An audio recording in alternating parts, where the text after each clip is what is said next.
J'ai appris deux choses principales dans ce ministère de la parole pour que Dieu puisse pleinement agir, pleinement enseigner et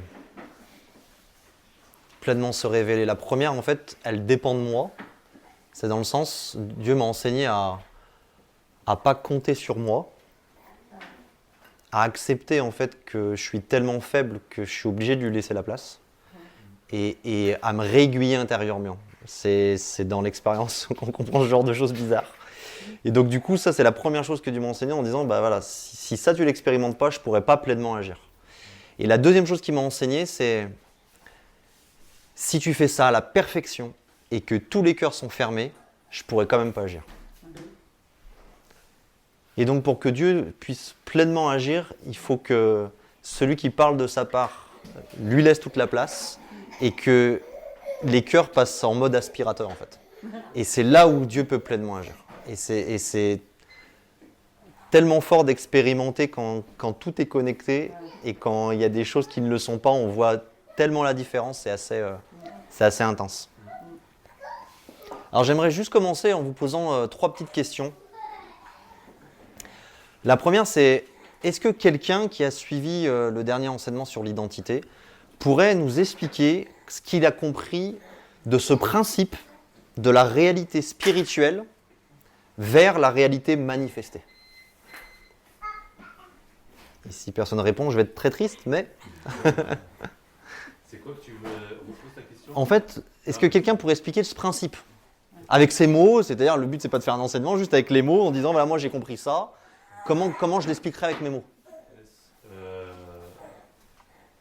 Dans la réalité spirituelle, cette chose-là, elle est acquise, elle a été acquise par Christ au niveau de la croix, mais dans nos vies, du coup, quand on l'accepte, elle se colle, on va dire, à cette nouvelle nature qui est nous, mais dans le pratique, elle est amenée à se manifester au fur et à mesure qu'on prend conscience de notre identité, au fur et à mesure qu'on œuvre là-dedans, dans cette révélation, on est appelé à la révéler, quoi. Par exemple, quand la parole elle dit un enfant de Dieu ne pêche pas, enfin aujourd'hui on ne pêche plus, bah, dans le spirituel c'est fait, mais dans l'expérimenté, on expérimente. Ok. Avec mes mots. Ouais. Ah non, c'est pas mal du tout même. Quelqu'un voudrait rajouter quelque chose ou Pascal, non? La réalité spirituelle, c'est le tout accompli pour moi. Et le tout accompli, des fois on s'aperçoit que non, on a l'impression que c'est pas tout accompli, mais justement, ce tout accompli, il faut qu'il descende dans notre vie de tous les jours, quoi. Mais c'est déjà tout accompli, c'est à nous d'aller chercher le tout accompli. La guérison, la délivrance, la bénédiction. Parce que déjà, il a tout mis à notre disposition sur la table, quoi.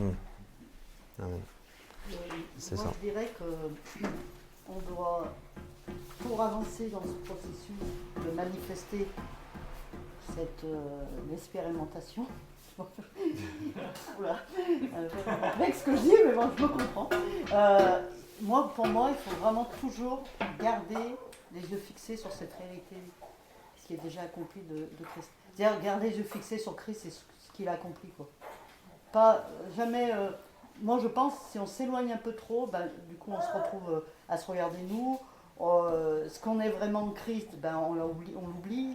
Je pense que c'est notre moteur et notre j'allais dire bout de sauvetage, mais dans notre vie pour continuer à marcher et à finir la course, je pense que cette réalité-là, il faut qu'elle soit qu'on ait en ligne de mire, et puis que ça soit une révélation profonde, quoi.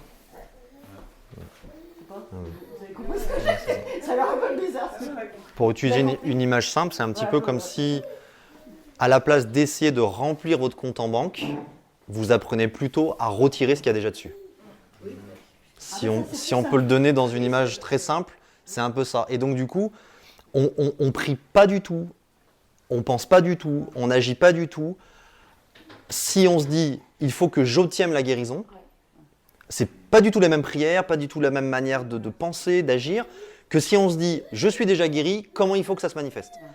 En fait, tout change quelque part. Et donc ce principe-là, c'est le principe qui est le plus important de la Bible. Il est écrit de la Genèse à l'Apocalypse et il est vraiment très important. Voilà, je voulais juste qu'on le repose un petit peu. Ça, c'était la première question. Avec brio, vous avez répondu, c'était parfait. Deuxième question, est-ce que dans la Bible, vous saurez me citer... alors, je vais dire un livre, mais comprenez bien que ce n'est pas les 66 livres qui composent la Bible, mais un livre dans le sens que la Bible parle. Vous savez, la Bible, des fois, parle de livres. Vous voyez le truc? Est-ce que vous saurez me citer un de ces livres que la Bible parle? Genre le livre de vie et tout comme ça. Voilà. Le livre de vie. Voilà. Très bien. Est-ce que quelqu'un en a un autre? Le livre d'Enoch. Livre de quoi? D'Enoch. Non, pas du tout. Hein? Oui, tout à fait. Mais c'est un livre écrit. Là, on parle d'un livre, on va dire, voilà. Ah, d'accord. Dans le livre des rois, dans l'Ancien Testament, il parle d'un livre où c'est les rois qui... Voilà. Mais tout ça, c'est des livres, d'accord? Là, par exemple, des livres où on parle d'un livre. Par exemple, on voit à un moment donné un prophète, il mange un livre. Ah oui. Voilà, ça, c'est une histoire avec un livre. Le livre de vie, c'est une histoire avec un livre. Est-ce que vous en souvenez d'un ou pas du tout? Est-ce que ça vous a pas marqué? Il y en a deux, trois, mais c'est pas grave. Hein. Qui ça? Oui, Jean a mangé un livre, tout à fait. Ouais, Il y en a un autre aussi, Ancien Testament. ouais, exact. Exact. Ouais, il y en a deux, ouais, ancien et nouveau. C'est Ézéchiel ou C'est possible, honnêtement, je sais pas. Ouais, il y a un autre livre, le livre qui est scellé avec les sceaux, ouais, c'est vrai, tout à fait. Ok. Bon, ça, c'était juste pour que vous sachiez qu'il y a des livres qui sont pareils dans la Bible. Et la troisième question, c'est quelle est selon vous la définition de la vie éternelle?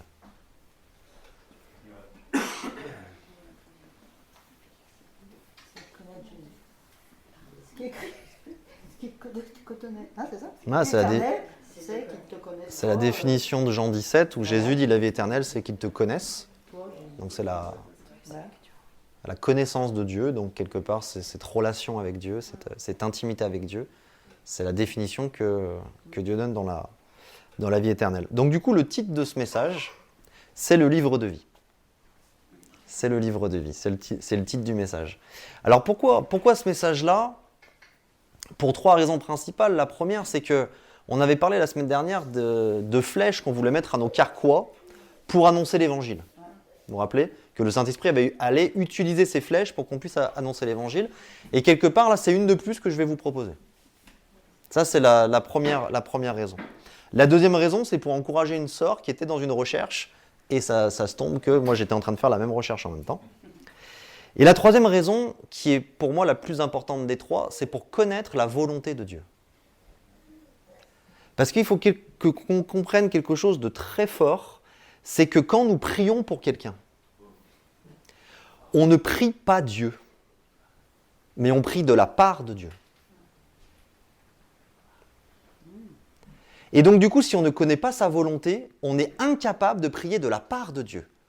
Et donc du coup, quelque part, quand on prie pour quelqu'un, le fait qu'on prie Dieu, c'est assez révélateur, en fait, quelque part, qu'on a encore besoin de lui dire, bon, ben, fais quelque chose, ou qu'est-ce que tu veux faire, etc., etc. Alors que Dieu veut nous apprendre à prier de sa part, en fait.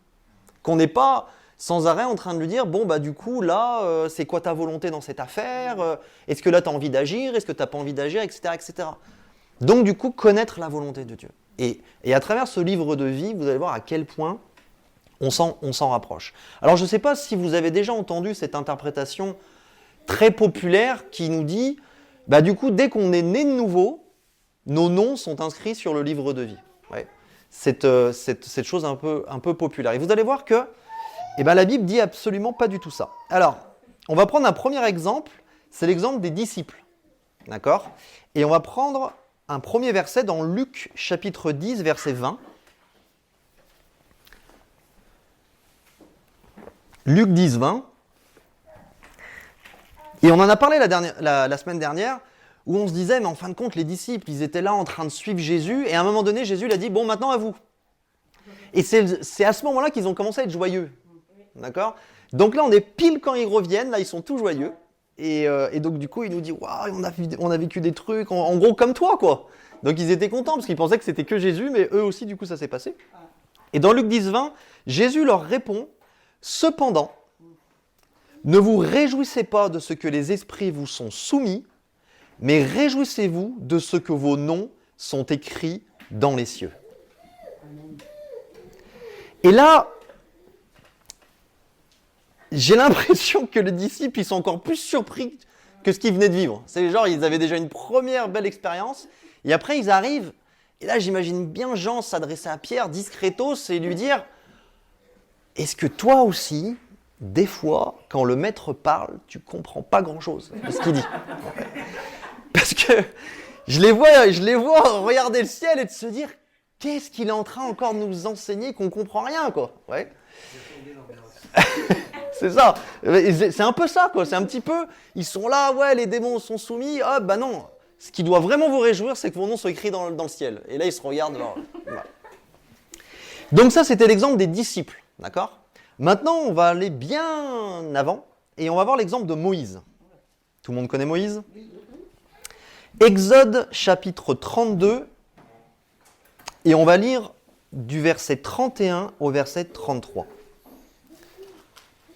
Exode 32, verset 31 à 33. Et donc c'est juste au moment du fameux veau d'or.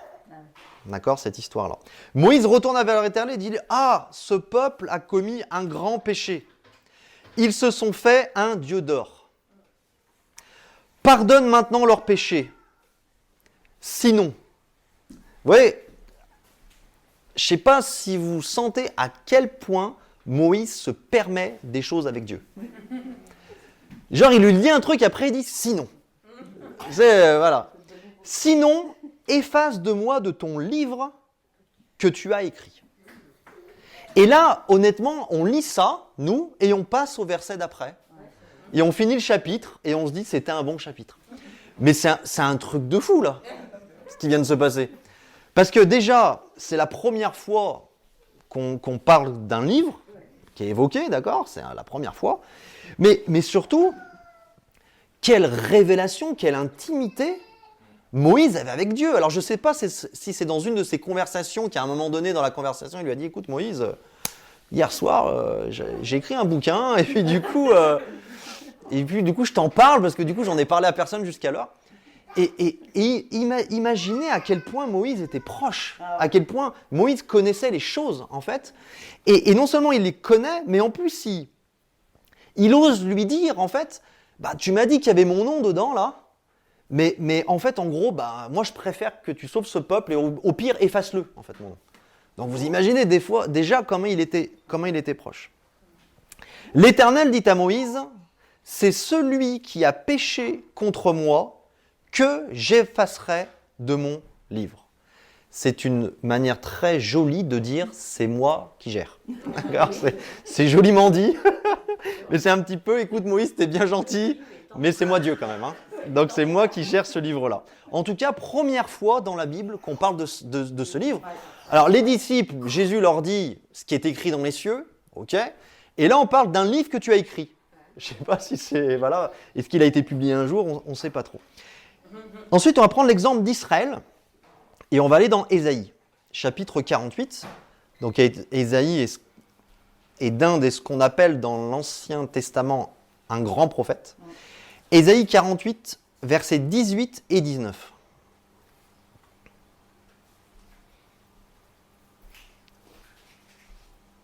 Et bien entendu, c'est Dieu qui parle. Ésaïe 48, 18, 19. « Oh, si tu étais attentif à mes commandements, ton bien-être serait comme un fleuve, et ton bonheur comme les flots de la mer. Ta postérité serait comme le sable, et les fruits de tes entrailles comme les grains de sable. » Et ça, c'est une manière très poétique de parler de ce qu'est la vie, en fait. Tout simplement, Dieu est en train de parler de la vie à ce moment-là. Et il termine en disant « Ton nom ne serait point effacé, anéanti devant moi. » Donc, encore une fois, un autre prophète est arrivé et il est au courant d'un livre qui paraît assez mystérieux. Et puis, le dernier prophète qu'on va voir, parce qu'on peut quand même un petit peu l'appeler comme ça, en plus des trois, c'est David. Et dans le psaume 69, on va lire le début du verset 28, et on va s'apercevoir que David aussi est au courant. David aussi est au courant. Donc ils étaient peu au courant de ce livre qui allait sortir. Et David commence en disant qu'il, avec un il au pluriel. Et si vous le remettez dans le contexte, ce il au pluriel parle des adversaires de Christ. Parce que le psaume 69, c'est ce qu'on appelle un psaume messianique, c'est-à-dire que c'est un psaume qui va parler du Christ, de ce qui va se passer. Et David va être saisi, et à un moment donné, il va dire du je de David, et puis boum, il passe dans une autre dimension, et là son je, c'est le je de Jésus, quelques centaines d'années plus tard. Donc du coup, c'est ce qu'on appelle les psaumes messianiques. Donc il dit qu'il, en parlant des adversaires de Christ, soit effacé du livre de vie. Donc, si on remet tout ça ensemble, on s'aperçoit que tout ce qu'on a lu jusqu'alors parlait d'un livre, et d'un seul, et c'est ce qu'on appelle le livre de vie. Et donc, du coup, je vous passe tous les autres versets, parce qu'il y en a d'autres, mais très rapidement, la conclusion qu'on peut faire est assez simple. C'est qu'à chaque fois qu'on va parler de ce livre de vie, on va parler seulement de l'acte d'effacer, mais jamais d'écrire, jamais d'inscrire. Ça, c'est la première chose qui est intéressante. Et si vous êtes à peu près bon au niveau chronologique, vous vous apercevez que c'est bien avant la nouvelle naissance. Parce que Moïse en parle. D'accord ? Et à l'époque de Moïse, la nouvelle naissance, c'était une notion pas du tout encore abordée. D'accord ? Donc du coup, ça nous emmène à parler de ce que j'appelle la vraie prédestination. Et personnellement, au risque de vous choquer, je crois en la prédestination. Mais je crois en la prédestination biblique. Alors on va lire un premier passage dans l'Épître aux Romains, chapitre 8, versets 29 à 30. Romains 8, 29 à 30. Certains me regardent avec des yeux non bienveillants, mais même pas peur. Romains 8, 29 à 30. Car ceux qu'il a connus d'avance, il les a aussi prédestinés. Alors prédestinés à quoi ? À être semblables à l'image de son Fils. D'accord ? Et ça, vous savez comment on appelle ça ? On appelle ça des chrétiens. Chrétien du mot grec christianos, qui veut dire petit Christ, celui qui ressemble à Christ. D'accord ? Donc du coup, première chose que Dieu a fait, c'est qu'il nous a prédestinés à être chrétiens. Afin que son Fils fût le premier-né entre plusieurs frères. Et ceux qu'il a prédestinés, il les a aussi appelés, et ceux qu'il a appelés, il les a aussi justifiés, et ceux qu'il a justifiés, il les a aussi glorifiés. Voilà. C'est riche. Alors ma question c'est, à votre avis, qu'est-ce qui fait passer de l'appel à la justification ? Parce qu'il est dit, ceux qu'il a prédestinés, il les a appelés, d'accord ? Et ceux qu'il a appelés, il les a justifiés, d'accord ? Et à votre avis, quel est l'élément qui fait qu'une personne va passer de l'appel à la justification ? L'engagement. Ouais, Tu dis quoi ? l'engagement. C'est le service. Le service pour être justifié, ça c'est l'Église catholique qui prêche ça. Dans la prédestination, pour moi, c'est le service. Mais c'est pas ça la question. La question c'est, qu'est-ce qui fait passer de l'appel à la justification ? Bah, quand on donne sa vie à Jésus, La foi, le fait de le croire. Ouais, la ouais, vie à Jésus, ouais. mourir La repentance, ok. Vous êtes un tout petit peu trop spirituel pour moi, mais tout ce que vous avez dit, c'est plutôt juste. Moi, la réponse que j'attendais, c'était décrocher.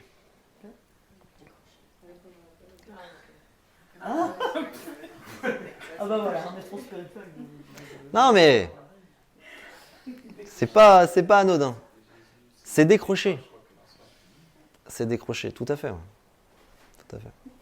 Pour être sûr que sa réponse est bonne, bah, quand tu acceptes Jésus, tu décroches. Oui, JD, oui. Tout à fait. Tu décroches. Mais pourquoi je dis décrocher? Parce qu'en fait, même si beaucoup sont sur répondeur, ça n'empêche pas qu'il y ait un appel. Donc on s'aperçoit que le problème, ce n'est pas l'appel. Le problème, c'est ceux qui décrochent et ceux qui ne décrochent pas. Ça, c'est la première chose importante à comprendre. On va passer dans Éphésiens 1, sous vos yeux ébahis, chapitre. Éphésiens 1, c'est déjà un chapitre. Éphésiens 1, versets 4 et 5. Rassurez-vous, je sais où on va. Hein, Ah oui, Rassurez-vous. Éphésiens 1, versets 4 et 5. Donc juste avant de le lire, je vous remets quand même dans le contexte. On a introduit en disant que la Bible parlait d'un livre de vie. Que dans ce livre de vie, il y avait des noms qui étaient écrits, parce qu'à un moment donné, Moïse, il dit « efface mon nom ». Donc il y a au moins le sien, d'accord, qui est écrit. Okay, il y a les adversaires, donc il y en a au moins Moïse et les adversaires. Donc on s'aperçoit qu'il y a plusieurs noms qui sont écrits dans ce livre de vie, d'accord. Et on s'aperçoit que dans ce livre de vie, à chaque fois que la Bible en parle, l'action qui est faite associée à ce livre, c'est d'effacer, c'est pas d'inscrire, c'est pas d'écrire, d'accord. Donc on a introduit là-dessus. Et ensuite on s'est dit, du coup, est-ce que ça nous emmènerait pas à mieux comprendre ce que la Bible appelle la prédestination, d'accord. Et si je vous y emmène, c'est qu'à un moment donné, ça va coller, d'accord. Et donc du coup, on a vu que dans Romains 8, on parle bien de prédestination, d'accord. Parce que quand Dieu dit ceux qui ont été prédestinés, je ne sais pas quel nom on peut mettre par rapport à ce verbe-là, mais pour moi, c'est la prédestination, d'accord. Sauf qu'on s'aperçoit que la première chose qui est mise en lumière, c'est qu'il y a une prédestination à ressembler à Christ, en fait. Il y en a qui ne sont pas prédestinés. Là, tu es beaucoup trop loin. Éphésiens 1, 4, 5. En lui, en parlant de Christ, en lui, Dieu nous a élus avant la fondation du monde. Ok. Quelqu'un avait fait des mauvaises œuvres avant la fondation du monde ou pas? Quelqu'un avait commis des péchés avant la fondation du monde ou pas? Non? Bon, bah. Dieu nous a élus avant la fondation du monde pour que nous soyons saints et irrépréhensibles devant lui, nous ayant prédestinés, encore une fois, dans son amour, à être ses enfants d'adoption par Jésus-Christ. Et tout cela selon le bon plaisir de sa volonté. Donc on s'aperçoit qu'on est bien en train de parler de la volonté de Dieu, comme on l'a introduit, parce que c'est vraiment là-dessus qu'on va mettre l'emphase, sur la volonté de Dieu. Donc on s'aperçoit que ces passages qui parlent de la prédestination, premièrement, cette prédestination, c'est ressembler à Christ. C'est la première prédestination. La deuxième prédestination, c'est être saint et irrépréhensible devant Dieu, ce qui ressemble un petit peu à ressembler à Christ. Et la troisième prédestination, c'est devenir ses enfants.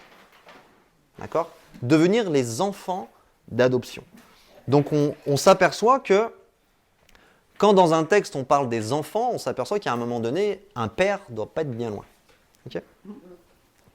Alors, j'aimerais qu'on prenne quelques versets et je vais vous les donner comme ça. Il y a 6 personnes qui vont lire.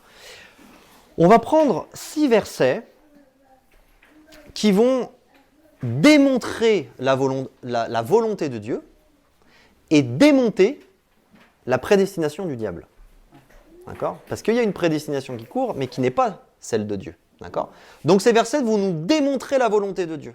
Et quand on comprend la volonté de Dieu, quelque part, ces 6 versets, qu'est-ce qu'on va faire ? Ça va être des versets lunettes, des versets lumière. C'est-à-dire que vous allez les utiliser et vous allez aller dans les passages qui sont un petit peu plus compliqués pour mieux les comprendre. D'accord ? C'est comme ça que la Bible est écrite. D'accord ? J'en ai déjà parlé beaucoup de fois dans les cours d'herméneutique, comme on interprète la Bible correctement. C'est comme ça que la Bible est écrite, c'est-à-dire que Dieu s'attend au fait que on reçoive une révélation de versets qui sont plutôt clairs, plutôt simples, plutôt faciles à recevoir, faciles à vraiment retenir. Et puis on utilise ces versets-là comme des lunettes, comme des lumières. Et en fait, vu qu'on va aller les voir avec le bon angle, la bonne lumière, les bonnes lunettes, bah celui qu'on ne comprenait pas ou que tout le monde nous disait sorti du contexte, bah ça veut dire ça. Boum, là on a la révélation, on les comprend. Okay ? Donc on va utiliser ces 6-là. Et vous allez voir que là, ces 6-là, ils ne sont pas compliqués du tout. Après, on va en voir des compliqués. Mais ceux-là, ils ne sont pas compliqués du tout. Alors, Janice, est-ce que tu veux bien nous prendre 1 Timothée 2, versets 3 et 4 ? Ensuite, quelqu'un a un téléphone. C'est David ? Ouais. David, tu sais changer de version sur ton téléphone ? Tu vas me prendre la version français courant, donc qui s'appelle BFC. Et tu vas me prendre 1 Timothée 4, verset 10. Merci. Quelqu'un connaît Jean 3,16 par cœur ? Donc tu vas me prendre Jean 3,16 par cœur, vu que tu n'as pas de Bible et pas de téléphone.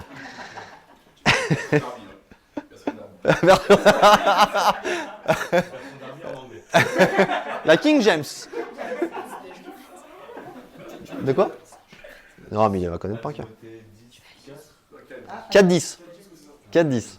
En version courant. Qui veut ? Qui a... Vas-y, Nicole. Jean 1, verset 29. 1 Jean 2. Et qui c'est qui a encore un téléphone ?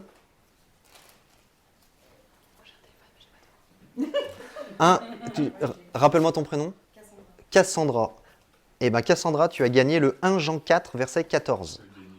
Le gros lot. Il est pour toi, tu peux te l'approprier, il est cadeau. 1 Jean 4, verset 14. Alors, l'exercice, c'est pas de le lire, parce que ça, j'ai pas besoin de faire un petit test, je crois que tout le monde sait lire. L'exercice, c'est quoi ? C'est que vous lisez le passage et ensuite, vous allez nous dire sur quoi vous vous appuyez pour dire que voilà la volonté de Dieu. Voilà, en fait, qu'est-ce qui est la prédestination biblique de Dieu. En disant, bah voilà, ces trois mots-là, bah pour moi, c'est ça, c'est là-dessus qu'on doit mettre l'emphase. Vous comprenez l'exercice ? Et on va juste essayer de comprendre certaines choses. En fait, ma Bible, elle bug. Ta Bible, elle bug. Ce n'est pas une Bible, ça, c'est un... Au nom de Jésus. 1 Jean 4, 14. 1 Jean 4, 14. Ouais.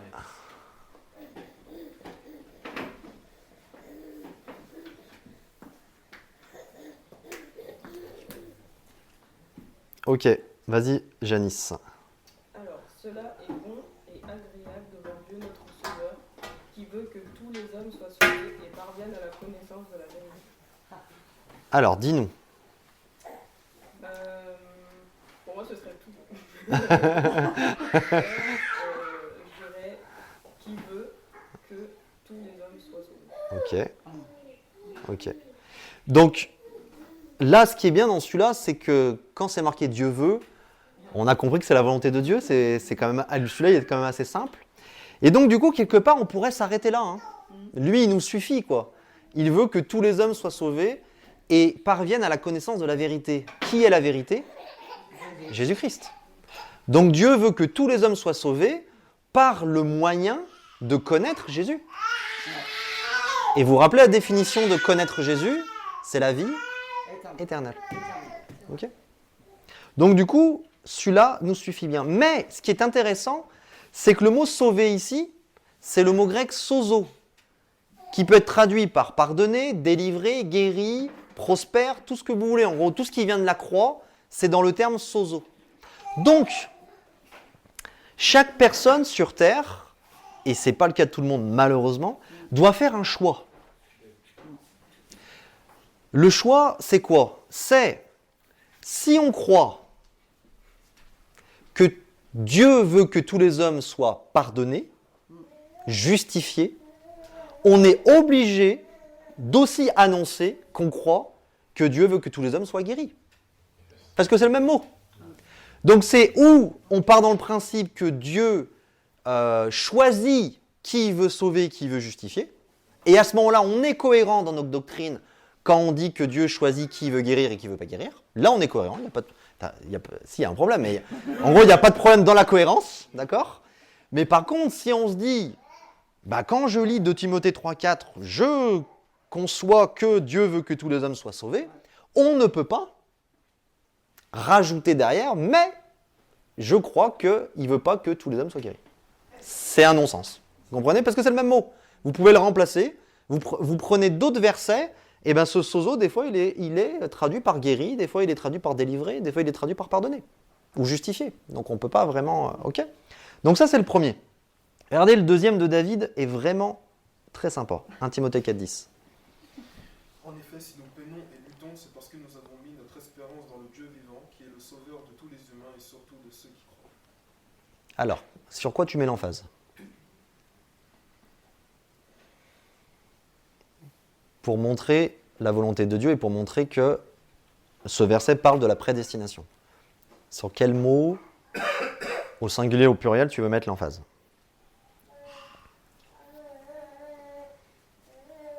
Vous avez le droit de l'aider. Hein. Surtout ceux qui... Ok. Tu peux nous le relire? En effet, si nous peinons et luttons, c'est parce que nous avons mis notre espérance dans le Dieu vivant, qui est le sauveur de tous les humains et surtout de ceux qui croient.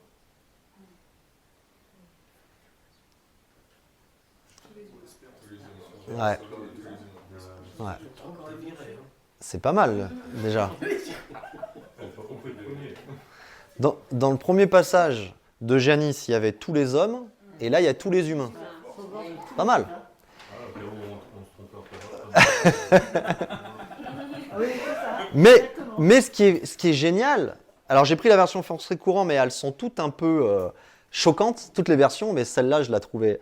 C'est le derrière, le « et surtout ». J'aime bien le « tous les humains et surtout ». Non, enfin, il n'y a pas de « et surtout ». Quand tu as tous les humains, en fait, derrière, tu peux pas dire « et surtout ». Tu as déjà englobé tout le monde dans tous les humains. Donc, qu'est-ce que ce passage veut dire, du coup?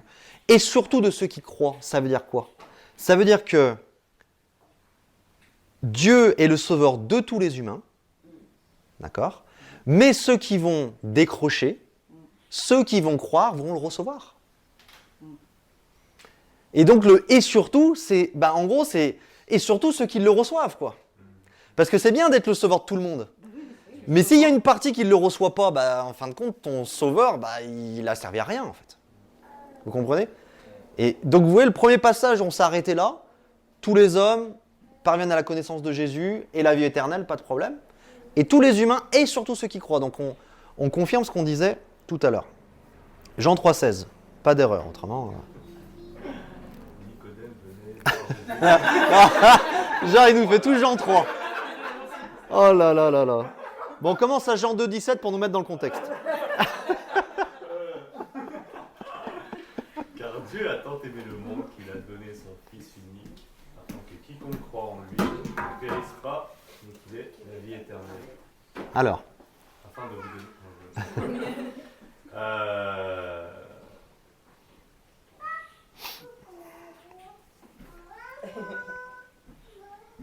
tu mettrais sur quel mot? Ouais. Qui a dit? Quiconque. Que quiconque C'est croit, un mot intéressant.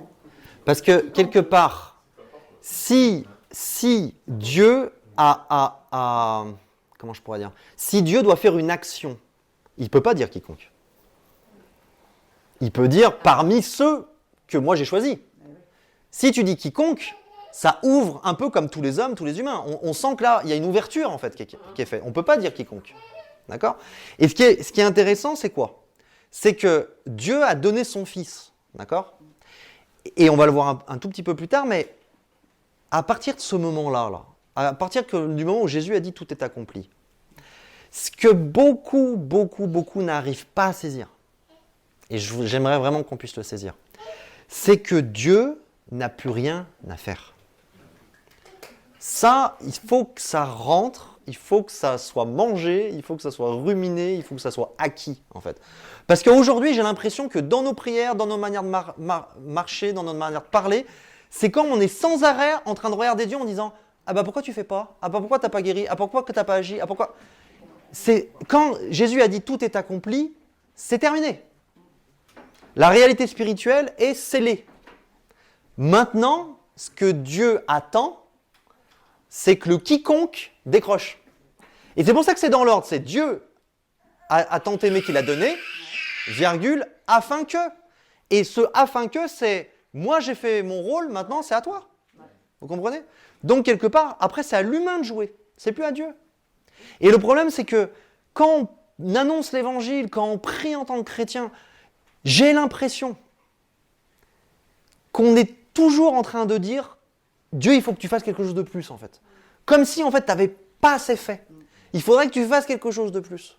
Mais il manque le « quiconque croit ». Et donc, pourquoi on a parlé de cette réalité spirituelle? Parce que la première chose que Dieu nous demande, c'est de comprendre que dans cette réalité spirituelle, en fait, Dieu a déjà fait. Et maintenant, nos prières, c'est plus Dieu fait, mais Seigneur, comment je prends? Comment je reçois? Comment je manifeste? Comment je le vis? Et c'est complètement différent. Amen. Et encore, se croit en lui, donc on l'a cité tout à l'heure, mais qu'il ait la vie éternelle, encore une fois, vous voyez? Ça revient encore une fois, le fait de connaître Jésus, la vie éternelle. Ok? Ok. Quelqu'un avait Jean 1, 29. Jean 1, 29, c'était moi. Le lendemain, il vit Jésus venant à lui et il dit « Voici l'agneau de Dieu qui ôte le péché du monde. Voilà, encore une fois, vas-y. À toi. Je t'ai lancé, désolé. Désolé. Ôter, enfin, qui ôte le péché du monde. Et allez, un mot. C'est Jésus. Non, un mot de cette phrase où tu veux mettre l'emphase. Où tu veux mettre vraiment l'emphase de dire, tiens, la prédestination, comment on la comprend, etc. etc. Parce que ôter, est-ce que vraiment le verbe ôter nous aide à comprendre la prédestination dans ce passage? Un mot. C'est monde. Voici. Ah, le péché du Oh, monde. toi, arrête ça. Ah oui, Est-ce que tu es d'accord avec ça? le péché du monde. Est-ce que tu es d'accord quand on parle du monde? Encore une fois, on a un terme assez global qui n'emmène pas d'exception. Vous voyez, c'est que des verbes qui sont globaux, mais qui viennent casser l'exception, qui viennent casser le choix, qui viennent casser les classes, qui viennent classer les différences, en fait. Okay. Ensuite, on avait 1 Jean 2,2. Il est lui-même une victime propitiatoire pour nos péchés, non seulement pour les nôtres, mais aussi pour ceux du monde entier. Du monde entier. Voilà. Eh ouais, oui. Pas seulement les nôtres. Du Voilà. monde entier. Et pareil, pas seulement les nôtres, c'est le surtout de tout à l'heure. Et surtout ceux qui croient, ça c'est les nôtres en fait. Les nôtres en fait c'est les croyants. Mais Jean est en train de dire, ok, il a été une victime expiatoire, c'est-à-dire en fait que ça a été un sacrifice, et on va en parler. Donc ça a été un agneau, ça a été un sacrifice, d'accord, qui a permis de nous justifier, qui a permis de nous sauver. Mais Jean est en train de dire, mais c'est pas seulement nous, c'est aussi pour le monde entier. En fait. Vous voyez ? Et le petit dernier, 1 Jean 4, 14, pardon. Tu l'as trouvé ? Oui, c'est Ok. Et nous avons vu et nous attestons que le Père a envoyé le Fils comme sauveur du monde. Voilà. Et quel mot tu mets ? Le monde aussi. Ok. Donc vous voyez, j'en ai choisi 6, mais il y en a bien plus. Mais voilà, 6 passages qui viennent nous montrer quelque chose de fort, qui est tout simplement la volonté de Dieu. Et là, on peut se dire, waouh, mais maintenant, du coup, vu que je connais la volonté de Dieu, quand je vais annoncer l'évangile, quand je vais prier pour quelqu'un, quand je vais parler à quelqu'un, je ne peux plus lui dire, je ne sais pas si Dieu le veut, je ne peux plus lui dire Inch'Allah. Parce que sur ce domaine-là, au moins, je sais en fait. Le Inch'Allah, c'est je sais pas. Mais quand tu sais, tu dis plus Inch'Allah. Ok ? Donc du coup, ça c'est vraiment important à poser. Donc, qu'est-ce que Dieu a fait ? Vous allez voir à quel point c'est étonnant. C'est que Dieu a révélé sa volonté en faisant la chose suivante. C'est que dans son livre de vie, il a écrit le nom de toutes les personnes de l'humanité qui allaient naître en Adam. C'est-à-dire en fait sur Terre. Si le terme en Adam vous est pas familier, c'est sur Terre. D'accord ? Donc ça, c'est la première chose qu'il a fait. Et je sais que je parle à des pères parmi nous. Est-ce que vous trouvez assez méchant et abominable pour ne serait-ce que faire du favoritisme avec vos enfants. Vous n'en avez pas tous plusieurs, mais faire du favoritisme. D'accord ? Et quand je dis père, c'est père et mère. Hein, parce que je fais juste une petite parenthèse quand on parle de... Il s'est échappé. Oui, mais vu que tu n'en as pas un deuxième, du coup, tu peux pas. Autrement, ça aurait été dur pour toi de... Mais quand la Bible parle du père, en fait, c'est un cœur parental. Hein, d'accord ? Mais est-ce que vous arrivez à imaginer que vous seriez capable de faire du favoritisme en disant « Celui-là, je vais tout faire pour qu'il réussisse. Je vais l'encourager, je vais lui payer les meilleures écoles, je vais être derrière lui, je vais faire ses devoirs avec lui. Et lui, je vais tout faire pour qu'il échoue. » Vous voyez le truc ? Aucun père peut préméditer ce genre de choses. D'accord ? Mais j'ai l'impression que ça dérange pas certains de dire que lui, Dieu, c'est même plus une préférence là. C'est toi, j'ai décidé selon le bon plaisir de ma volonté que tu vas aller en enfer, mais quoi que tu fasses. En fait. Ça, c'est la prédestination du diable. Et tu vois je te dis ça, mais ceux qui pensent ça et qui disent ça, c'est parce que tu vois, il y a cette notion de Dieu est souverain, il sait toutes choses, et donc du coup, ce serait plus légitime qu'il ait ce genre de réflexion en fait. Ça se connaît les cœurs, etc. C'est ça. Chose qui est horrible. C'est ce qu'on disait tout à l'heure.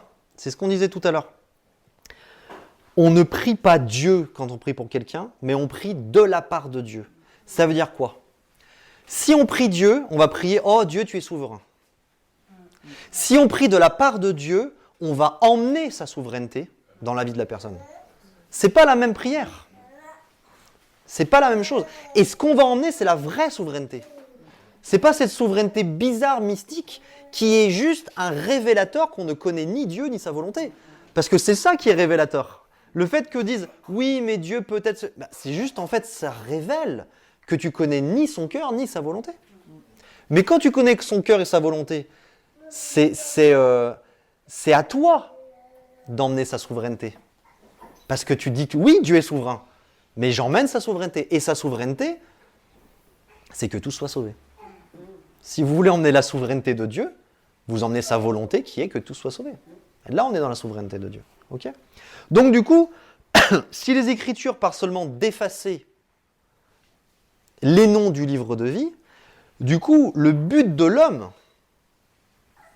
c'est qu'il reste inscrit.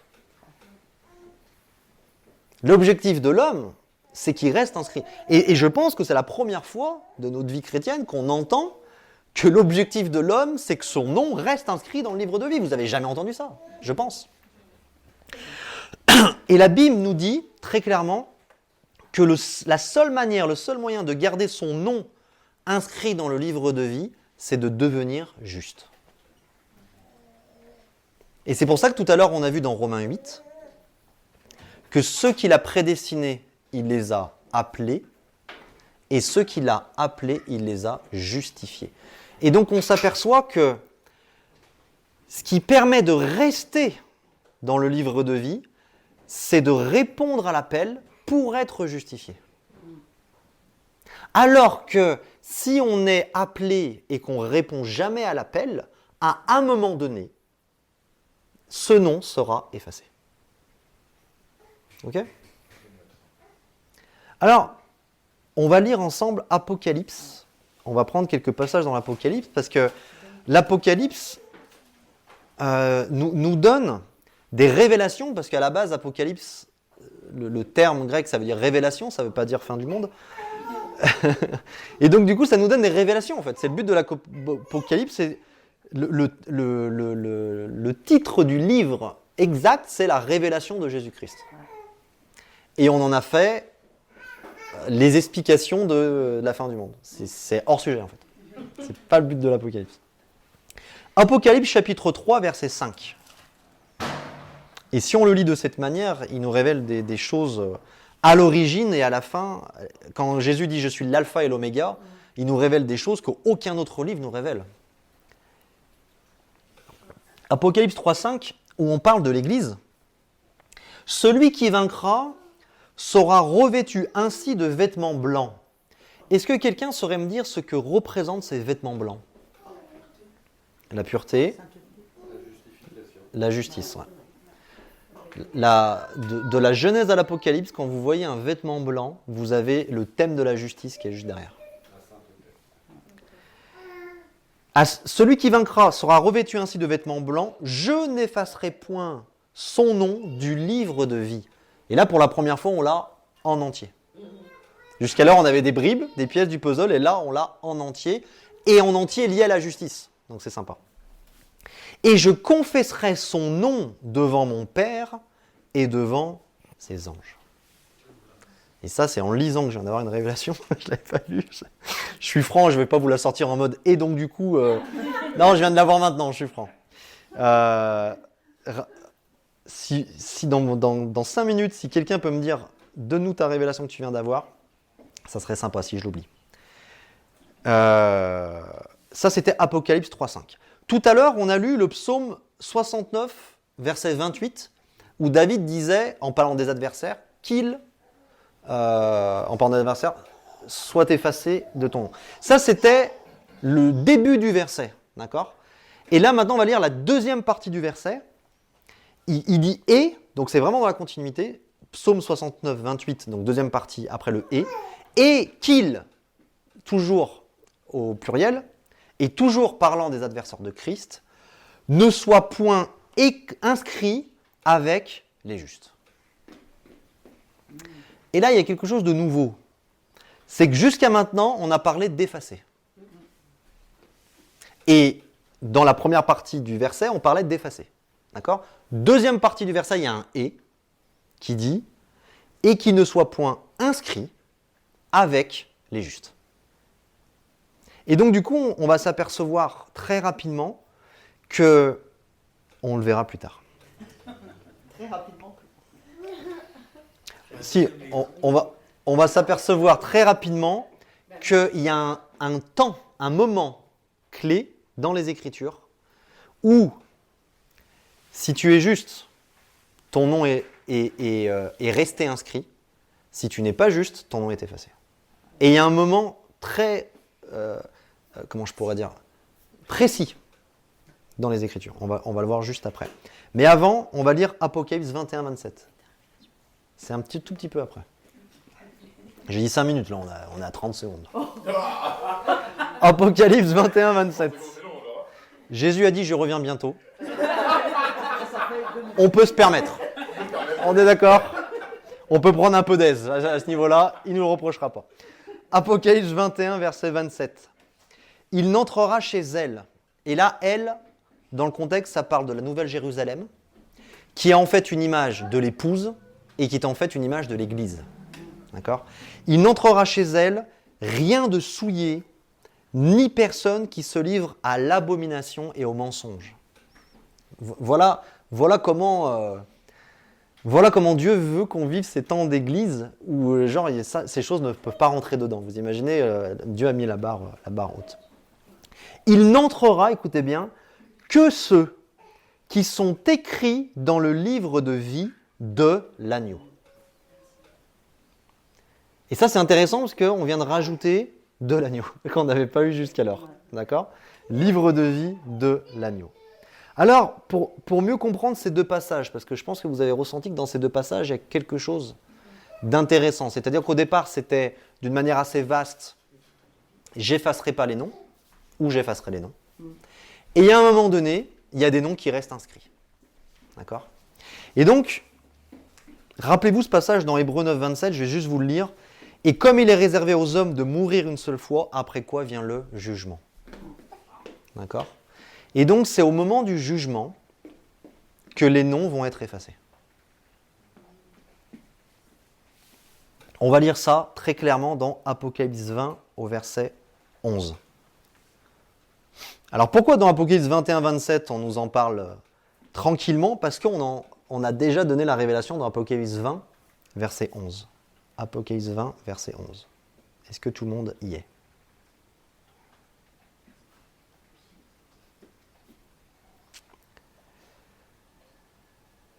Puis je vis un grand trône blanc. Pourquoi blanc? C'est ce qu'on a dit tout là aussi. Ce grand trône blanc, vu qu'on a vu qu'à chaque fois qu'on parlait de cette couleur, ça parlait de la justice, mais aussi de la pureté, bien entendu. Ce grand trône blanc, en fait, va nous dire que à travers ce grand trône blanc, c'est la justice parfaite de Dieu qui va être libérée. C'est pour ça qu'on parle de ce grand trône blanc. Et celui qui était assis dessus, donc il n'a pas vu un grand trône blanc tout seul, il a vu quelqu'un assis dessus. La terre et le ciel s'enfuirent devant sa face, et il ne fut plus trouvé de place pour eux. Ça, c'est juste là. Il ne fut plus trouvé de place pour eux. Tu vois ? Voilà. Imaginez cette scène très intimidante. C'est comme si tout ce qui permettait à l'homme de fuir jusqu'alors. Des fois, il fuyait sur terre, des fois, il fuyait dans le ciel. Là, tout est effacé devant eux. Il n'y a plus rien d'autre que Dieu et le grand trône blanc. Là, on sent qu'on n'est pas dans le côté festif.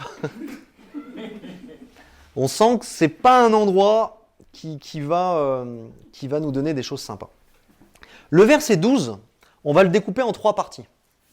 D'accord ? Que je vais appeler A, B, C, qui vont être en fait A le premier tiers, B celui du milieu et C le troisième tiers. D'accord ? Donc là, on va lire le A et le C. On va sauter celui du milieu, parce qu'on va lire un tout petit peu plus tard.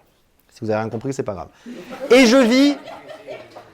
Écoutez juste, vous allez voir, c'est sympa. Et je vis les morts.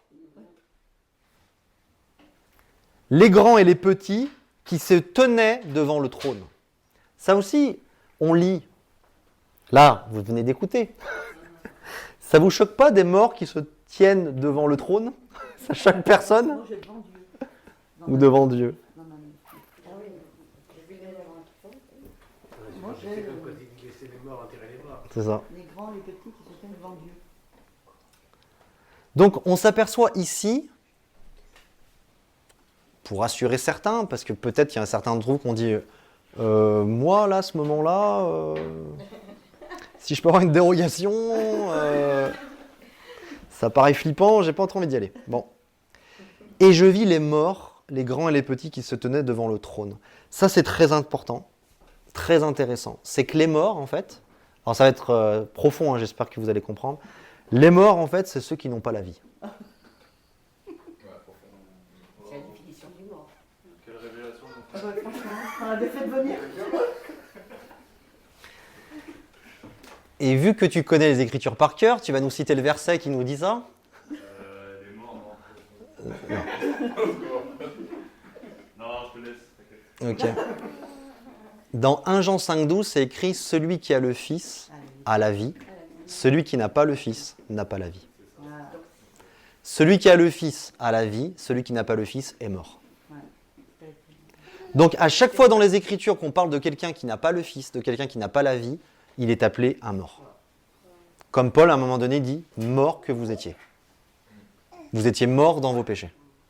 À chaque fois qu'on parle de quelqu'un qui n'a pas la vie éternelle, comme on l'a vu tout à l'heure, on parle d'un mort. Donc, on s'aperçoit ici que déjà, avant même qu'on aille plus loin dans la révélation, Dieu est en train de nous dire, devant le grand trône blanc, vont se tenir ceux qui n'ont pas le Fils. Non, c'est pas nous. Vont se tenir ceux qui n'ont pas la vie, en fait. D'accord ? Et on saute, du coup, la troisième partie du verset. Et les morts furent jugés. Et c'est intéressant parce que les morts furent jugés. Alors, je fais juste une petite pause pour récupérer l'attention.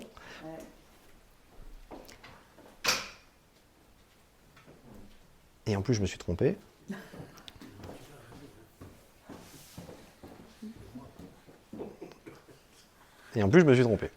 Qui se tenait devant le trône. Et là, c'est écrit, sous vos yeux ébahis, des livres furent ouverts. Ah oui, des livres. Et jusqu'à maintenant, on parle d'un livre. Ah ouais. Et là, c'est écrit des livres furent ouverts. Et les morts furent jugés selon leurs œuvres. d'après ce qui est écrit dans ces livres. Donc on s'aperçoit qu'il y a un livre où il y a des noms, et il y a des livres où il y a des œuvres. Et certains vont être jugés selon le livre où il y a les noms, et d'autres vont être jugés selon les livres où il y a les œuvres.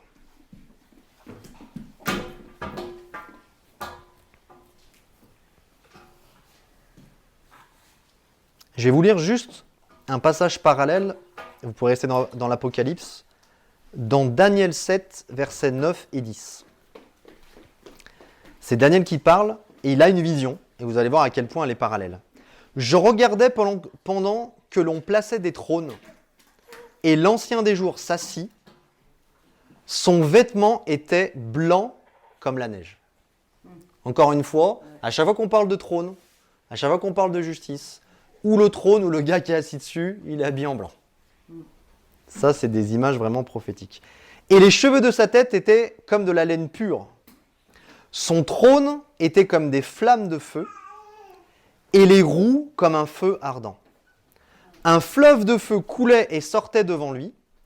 Donc vous imaginez, il y a un trône, il y a des laves qui sortent de chaque côté. 1000 milliers le servaient et 10 000 millions se tenaient en sa présence. Donc autant la première image, il n'y a personne, autant celle-là, là, il y a du public. Les juges s'assirent et les livres furent ouverts. Donc c'est deux passages vraiment prophétiques qui est en train de nous parler du jugement de Dieu. Et ça, c'est très important à comprendre. Et c'est deux décors très intimidants. Vraiment deux décors intimidants. On s'aperçoit que c'est deux décors solennels où on n'a pas envie d'y être. D'accord ? Donc, ces livres peuvent dire plusieurs choses. C'est ce qu'on a voulu répondre à la question tout à l'heure. Il y a certains livres, par exemple dans Matthieu 16, 27, où on parle des œuvres méchantes.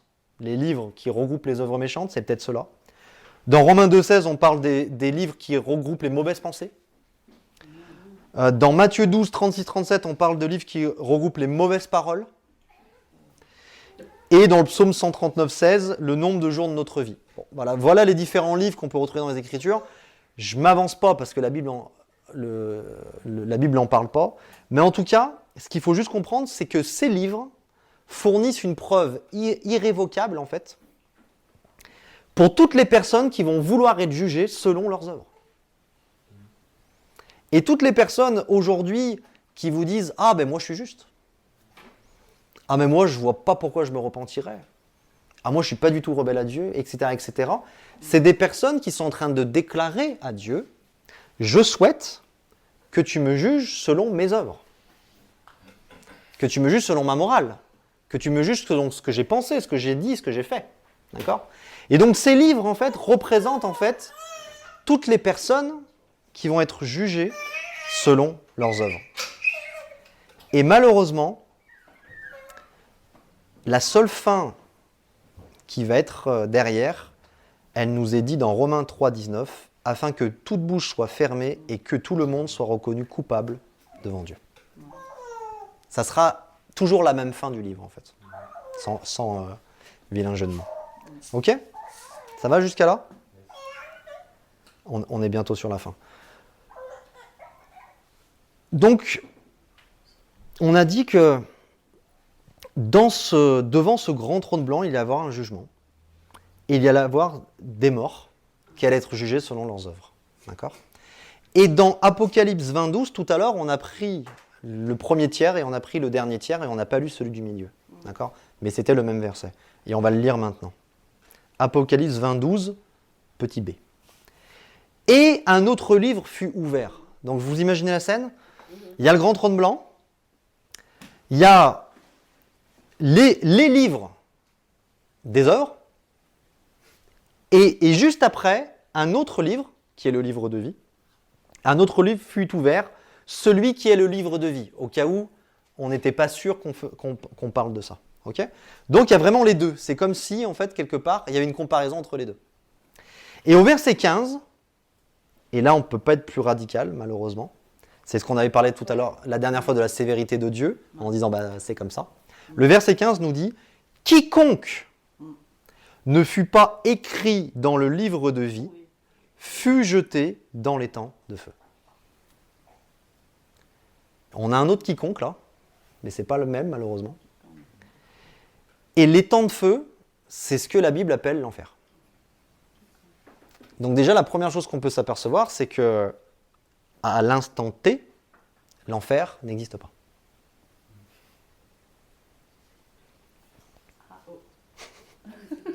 Aujourd'hui, tu veux dire. À l'instant T. Oui, à l'instant T. C'est encore plus qu'aujourd'hui, c'est le moment M.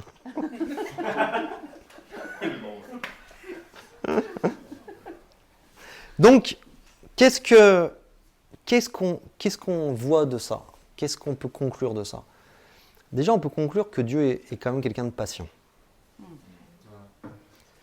Parce que c'est seulement à ce moment-là, je ne vais pas dire qu'il va perdre espoir, mais c'est à ce moment-là qu'il va arrêter d'essayer de faire décrocher la personne à son appel.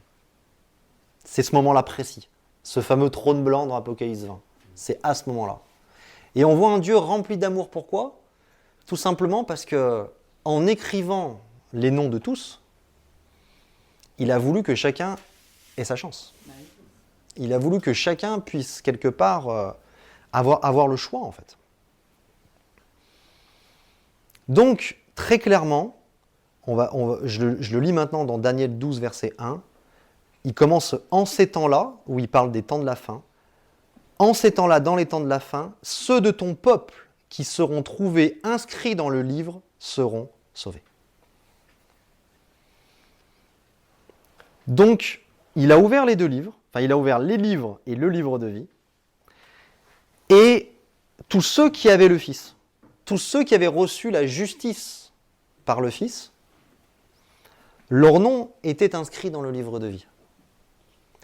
Et tous ceux qui étaient morts, tous ceux qui ont voulu être jugés selon leurs œuvres, au moment où le livre des œuvres a été ouvert, leurs noms ont été effacés dans le livre de vie. Et dans ces deux visions, on voit en fait deux justices. On voit la justice des hommes et la justice de Dieu. En fait. Et on s'aperçoit que seuls ceux qui recevront l'œuvre de Jésus comme leur justice seront sauvés. C'est comme si on comprenait encore mieux le salut, dans le sens où c'est le livre de vie de l'agneau. Ok? Donc voilà l'intro. Voilà le décor. Voilà le décor. Oui, bien vu. La révélation. Ah bah moi, je vais bien. La révélation. Tout le monde avait oublié, hein? Non, pas moi. J'étais le seul à avoir oublié.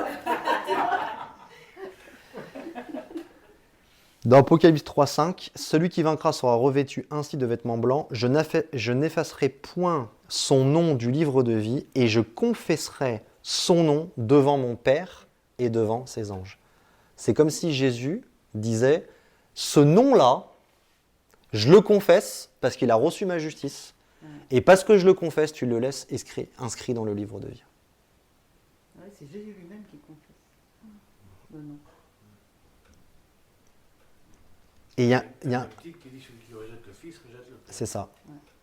Il y a un passage où c'est écrit que Jésus, quand il reviendra, c'est pour juger. Et là, quelque part, on est en plein jugement. Est-ce que, jusqu'à là, ça va? Avant que j'attaque ma conclusion. Est-ce que c'est posé? Est-ce que c'est clair? Est-ce que vous avez compris cette histoire du livre de vie, cette histoire de la prédestination? On s'aperçoit que voilà, Dieu va écrire les noms, d'accord? Et maintenant, on va lire deux versets qui vont contredire tout ce qu'on a dit.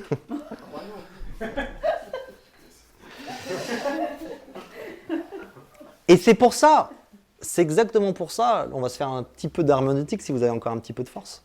C'est exactement pour ça que il faut savoir interpréter la Bible et trouver ces versets lunettes et ces versets lumière. Parce que quand on arrive après devant ça, on se dit, eh ben, c'est tout l'inverse en fait. Vous comprenez ? Et donc, du coup, la Bible n'est pas du tout cohérente parce que je ne sais pas vous, mais moi, avec les versets qu'on a lus jusqu'à maintenant, je suis pleinement convaincu que Dieu ne choisit pas qui va sauver et qui ne va pas sauver. Je suis pleinement convaincu. Même si je suis tout seul, je suis pleinement convaincu. Mais, quand on lit Apocalypse 13, verset 8, dans la version Louis II, on déchante. Apocalypse 13, verset 8. Parce que Louis II va traduire... Je ne sais pas si Louis II se relisait. À un moment donné, il s'est dit, mais ça, c'est contraire, là, ce que j'ai dit. Il faut que je change. Il a fait exprès pour qu'on change de version à chaque fois. Ah ouais, voilà, c'est ça. Mais il ne s'est pas fait de la pub. Hein. Il s'est dit, allez voir Martin. Parce qu'il est capable quand même de dire, ceux dont le nom n'a pas été écrit dès la fondation du monde dans le livre de vie. Donc du coup, c'est tout l'inverse de tout ce qu'on a cité jusqu'à maintenant. D'accord ? Sauf que, vu qu'on a fait les cours d'herméneutique, on sait comment interpréter, on sait comment prendre les versets lumineux et qu'on panique pas quand on se retrouve devant ça en disant « Ok Seigneur, il va falloir que tu me... » Bon, celle-là, elle est simple, il faut juste voir la version Martin. Elle est un peu compliquée. La version Martin va dire « De sorte, en parlant de la bête, de sorte qu'elle sera adorée par tous ceux qui habitent sur la terre, desquels les noms ne sont point écrits au livre de vie de l'agneau, immolé dès la fondation du monde. » Donc ce dès la fondation du monde, en fait, il n'est pas lié au livre de vie, il est lié à l'agneau immolé. Et c'est magnifique parce que non seulement ça nous rassure, mais en plus, ça nous donne une révélation, et je terminerai avec cette révélation, qui est assez incroyable. Parce que chacun d'entre vous, j'en suis sûr, vous avez cru que Jésus-Christ avait été crucifié il y a 2000 ans. Bah oui. Bah non, 2022, ah, je m'as pas eu là. Alors, si tu vas jusqu'au bout, c'est 2022 plus 33, moins 33. Allez, je m'en vais. Alors que là, la Bible vient nous dire que l'agneau a été immolé dès la fondation du monde. Réalité spirituelle, du coup là, en gros, c'est-à-dire que Au cas où on aurait péché. en gros, réalité spirituelle, ça a été fait depuis le début, et manifesté, c'est comme il est venu sur la croix. On va voir ça, mais ça peut être... il a parlé de la réalité spirituelle et de la réalité manifestée. Mais c'est très intéressant. Et donc du coup, Apocalypse 17.8, toujours dans la version Martin, parce qu'autrement on fait la même erreur, nous révèle qu'il y a une autre chose qui a été faite dès la fondation du monde, c'est l'écriture des noms sur le livre de vie.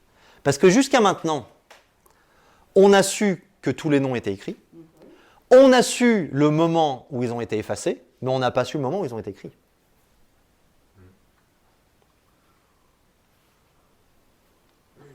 C'est bon ? Ok. Donc c'est quoi la révélation ? Et tenez-vous bien parce que peut-être que je vais en perdre 2-3. Mais c'est pas grave, vous aurez les notes pour me méditer. C'est que parce que l'agneau a été immolé pour tous dès la fondation du monde, Dieu a pu écrire tous les noms dans le livre de vie.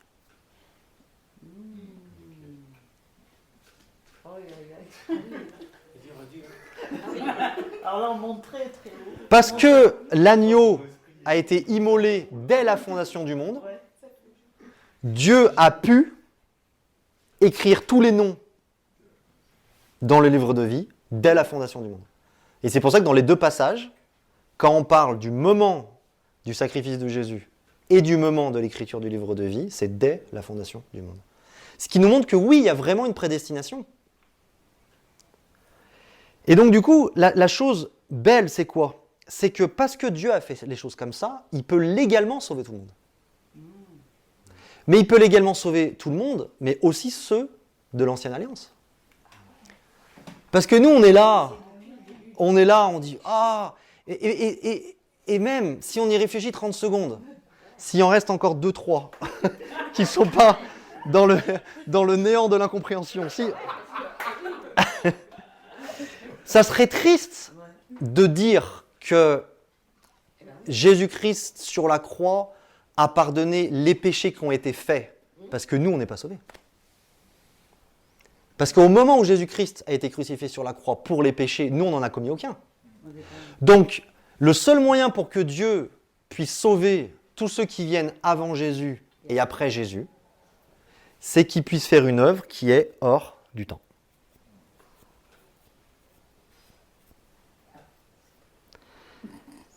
Et là, vous allez avoir la première fois que vous allez comprendre pourquoi, quand on utilise le terme Zoé dans les Écritures, c'est traduit par la vie éternelle.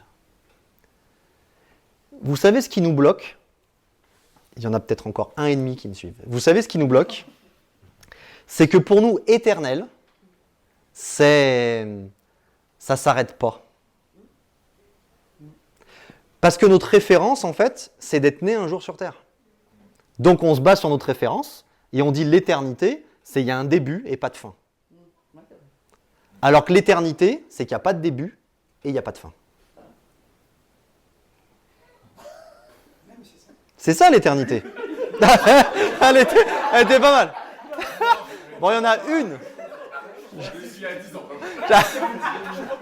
J'en ai encore une. C'est du genre, ouais, c'est ça. Est-ce que vous pourrez enchaîner, s'il vous plaît? Parce que là, on s'ennuie un peu. Genre, c'est tout.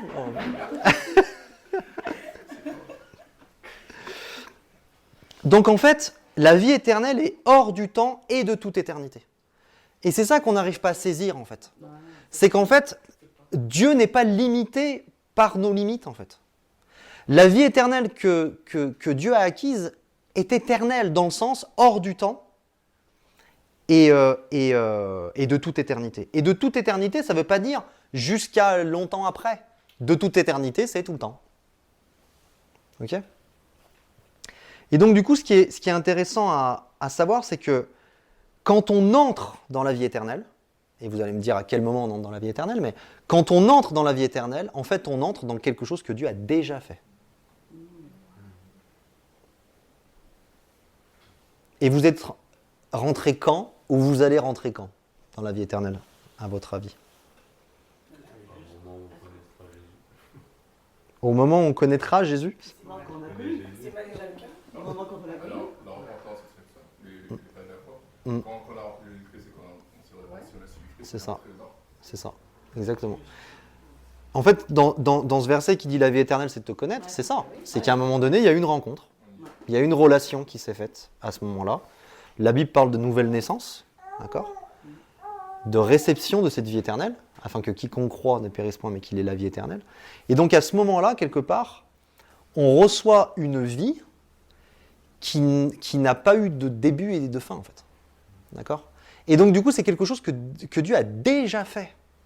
Nous, des fois, on a l'impression que Dieu doit produire la guérison. Dieu doit produire un cœur touché. Dieu doit produire quelque chose en plus, comme si, en fait, on lui disait, bon, bah, on prie pour le réveil, mais il faudrait bien que tu nous l'envoies, le réveil, parce que là, ça fait quand même 2 ans qu'on prie pour ça. Vous voyez ce que je veux dire ? C'est pas du tout comme ça. En fait, pourquoi ça marche pas ? Ça marche pas parce que c'est pas comme ça que Dieu fonctionne, en fait. C'est pour ça quand on a parlé de la sévérité de Dieu et ses principes, c'est tout simplement Dieu a mis en place des principes. Et la réalité spirituelle vers la réalité manifestée, c'est un principe. Si on ne comprend pas, on peut demander 50 ans à Dieu de faire quelque chose, il ne va pas faire quelque chose qu'il a déjà fait. Il ne va pas le faire. Donc du coup, on rencontre un Dieu lointain, un Dieu inactif, un Dieu paresseux, un Dieu qui ne fait pas ce qu'on lui demande, en fait. Vous comprenez ?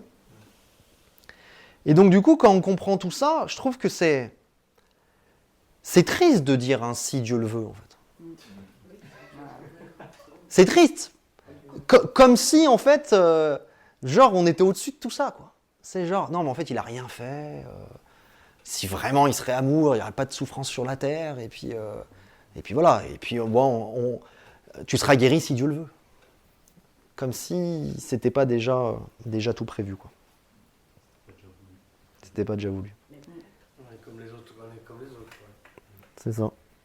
Matthieu 25, 34. Alors celui-là, je l'ai compris pour la première fois en préparant ce message. Je vais encore te couper.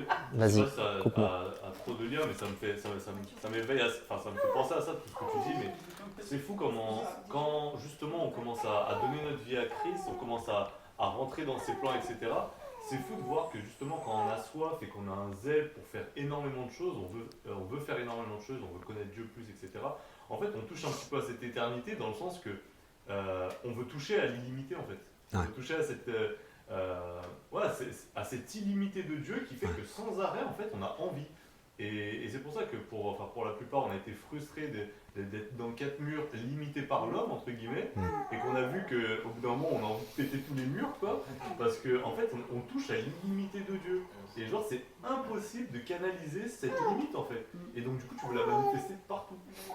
Amen. Pense à ça, ce que tu Ouais, dis, c'est ça. fort. C'est ça.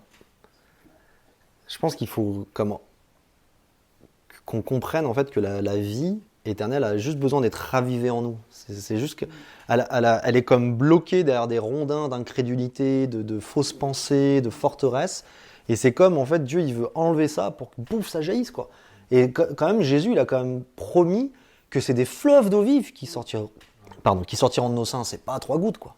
Donc on s'aperçoit que c'est ça la vie éternelle. Alors ce Matthieu 25, 34, c'est une bombe atomique. Il est écrit « Alors le roi dira à ceux qui seront à sa droite ». Je vous la fais courte, juste avant, il a mis les boucs à gauche et les brebis, c'est ça que c'est le terme qui et les brebis à droite. D'accord ? Et ça, c'est pas anodin en fait. Parce qu'en fait, la droite, c'est quoi ? C'est la place du Fils en fait. Et donc, en fait, il met à droite ceux qui sont dans le Fils. Donc, il y a les morts à gauche et les vivants à droite. Donc, vous voyez, même dans ce petit choix, on est en train de revenir à Apocalypse 20 qu'on a lu tout à l'heure. Mais ça ne s'arrête pas là. Il dit « Venez, vous qui êtes bénis de mon Père, prenez possession du royaume. » Combien de fois on a parlé que le fait de faire des disciples, c'est faire avancer le royaume. D'accord ? Prenez possession du royaume qui vous a été préparé, écoutez bien, dès la fondation du monde. Quand maintenant on entend ce petit terme-là, on se dit « Oh purée, mais en fait c'est déjà fait quoi. » Mais il ne s'arrête pas là. Jean 17, 24. Jésus s'adresse au Père. « Père, je veux que là où je suis, ceux que tu m'as donnés soient aussi avec moi. » C'est exactement ce qui vient de se passer. À droite, ils sont avec moi. Afin qu'ils voient ma gloire, la gloire que tu m'as donnée parce que tu m'as aimé avant la fondation du monde. Tout à l'heure, on a lu Éphésiens 1,4 et personne n'a réagi parce que ce n'était pas l'emphase du moment. Mais maintenant que c'est l'emphase du moment, en lui, on l'a lu tout à l'heure, hein, Dieu nous a élus avant la fondation du monde.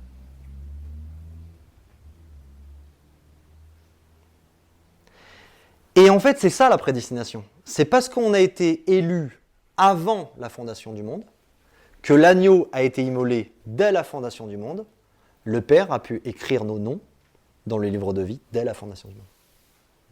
Donc en fait, la prédestination se passe avant la fondation du monde. Et vu que selon le bon plaisir de sa volonté, il nous a élus, et ben il a écrit nos noms. Et enfin, 1 Pierre 1, 18, 20. Pareil, il va s'ouvrir d'une nouvelle manière. Sachant que ce n'est pas par des choses périssables, par de l'argent ou de l'or que vous avez été rachetés de la vaine manière de vivre que vous aviez hérité de vos pères, mais par le sang précieux de Christ. Écoutez bien, comme d'un agneau sans défaut et sans tache, prédestiné avant la fondation du monde, et manifesté, c'est ce que tu disais tout à l'heure, à la fin des temps à cause de vous. C'est pas un truc de ouf? Non mais attends, c'est ouf qu'il est... Attends, c'est Pierre qui a fait ça? Ouais. C'est un truc de malade. Oh, mais... Vous imaginez le truc? Oh, des révélations, mais laisse tomber. Donc, Pierre, il est en train de comprendre en disant « Ah ok, j'ai compris ce que c'était la vie éternelle. » Autant pour moi. Il a posé ça comme ça. Donc, à chaque fois qu'il y a une prédestination avant, ça permet une manifestation dès. Avant la formation du monde, il y a la prédestination, et ça permet la manifestation dès la fondation du monde. Donc, ce qui est intéressant, c'est que la prédestination biblique, si on veut vraiment la sortir, en fait, c'est quoi? C'est le fait que Dieu prédestine l'humanité au salut avant la fondation du monde. Ça, c'est la prédestination biblique, d'accord? Selon le bon plaisir de sa volonté. Voilà. Là, si on veut voir la volonté de Dieu, si on veut connaître son cœur, c'est ce qui s'est passé, d'accord? Et grâce au sacrifice de l'agneau, qui lui s'est passé dès la fondation du monde, il peut écrire tous les noms dans le livre de vie. Et ce qui est beau quand on comprend ça, c'est quoi? C'est qu'on voit en fait la prescience et la sagesse de Dieu. Pourquoi? Parce que avant même la chute, avant même que le premier homme ait été créé, avant même qu'il ait eu une relation avec une première créature, Jésus-Christ était prédestiné à nous sauver. À nous sauver. Et donc ce côté Dieu a été pris au dépourvu, non. Non, c'était déjà prêt. Et là, on parle de la prescience de Dieu. Et c'est un terme biblique, la prescience de Dieu. C'est-à-dire, en fait, il voit les choses un petit peu avant nous. Il a une vision un peu plus... Voilà, modeste. Il sait que je vais boire tout à l'heure. Ok? Donc voilà vraiment le cœur de cette révélation. Et j'aimerais juste conclure en nous disant comment on peut en faire quelque chose de pratique, une application pratique. Comment on peut se dire, ok, ouais, ça paraissait pas mal, ouais, il y a 2-3 idées sympas, et puis ce soir on pense à autre chose et on a perdu notre temps. D'accord? C'est pas le but, d'accord? Comment on peut faire quelque chose de pratique, je dirais, dans l'annonce de l'évangile, mais aussi dans notre vie chrétienne de tous les jours. Parce que avoir cette révélation-là, ça peut bouleverser notre manière de nous voir, de voir Dieu, de voir les gens, d'apprendre à recevoir, à manifester, etc. etc. Et j'avoue que je l'ai expérimenté avant-hier avec un non-croyant. Et je me suis dit, allez, voyons ce que ça donne, et puis boum, je vais balancer. Et donc, du coup, je vous ai noté une phrase, mais on a bien vu que lundi dernier, le but, c'est pas d'apprendre des phrases, mais c'est d'avoir une flèche, une conversation. Dieu ne délaisse pas l'humanité dans la souffrance sans rien faire.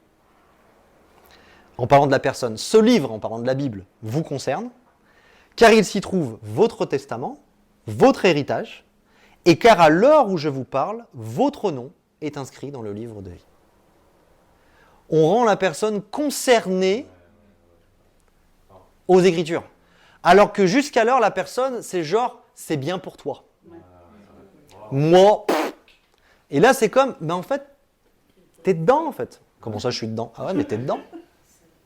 Et donc, souvent, les gens disent, oui, mais moi, Dieu m'a oublié, oui, mais ceci, oui, mais en fait, Dieu, il voulait sauver lui, guérir lui, et pas moi, ceci, cela. Non. Quand on comprend la révélation, en fait, c'est qu'en fait, il y a déjà tout. Pour tout le monde. Pour tout le monde. Et donc, en fait, cette réalité spirituelle, elle est belle parce qu'en fait, on apprend juste à retirer, en fait, dans un compte en banque qui... Enfin, le non-croyant, peut-être que ça peut être une flèche pour le toucher, quand il réalise, en fait, qu'il y a un héritage qui l'attend, en fait, il n'est pas au courant, quoi. Vous imaginez comment ça peut toucher? C'est le choisi, quoi. Bah, l'élu. Ouais. Ouais, mais là, c'est le fameux élu. C'est beaucoup plus... En fait, ça le rentre dedans, tu vois. Ça le rend concerné. Et chose, à chaque fois que quand on rencontrait en évangélisation, les gens, enfin, on arrive à leur partager ce qui est Dieu, etc., ce que Dieu veut leur donner, mais on n'arrive pas des fois à les rentrer dans cette pensée-là et de dire que vous êtes dedans, en fait, vous êtes déjà dedans. Il les rend concernés. Ah, c'est ce qu'il vient de le dire. 4 fois, je l'ai dit. Non, mais ce qu'il vient de dire, c'est de rendre vraiment... Tu verras sur l'enregistrement, je l'ai dit 4 fois pour toi. Alors du coup...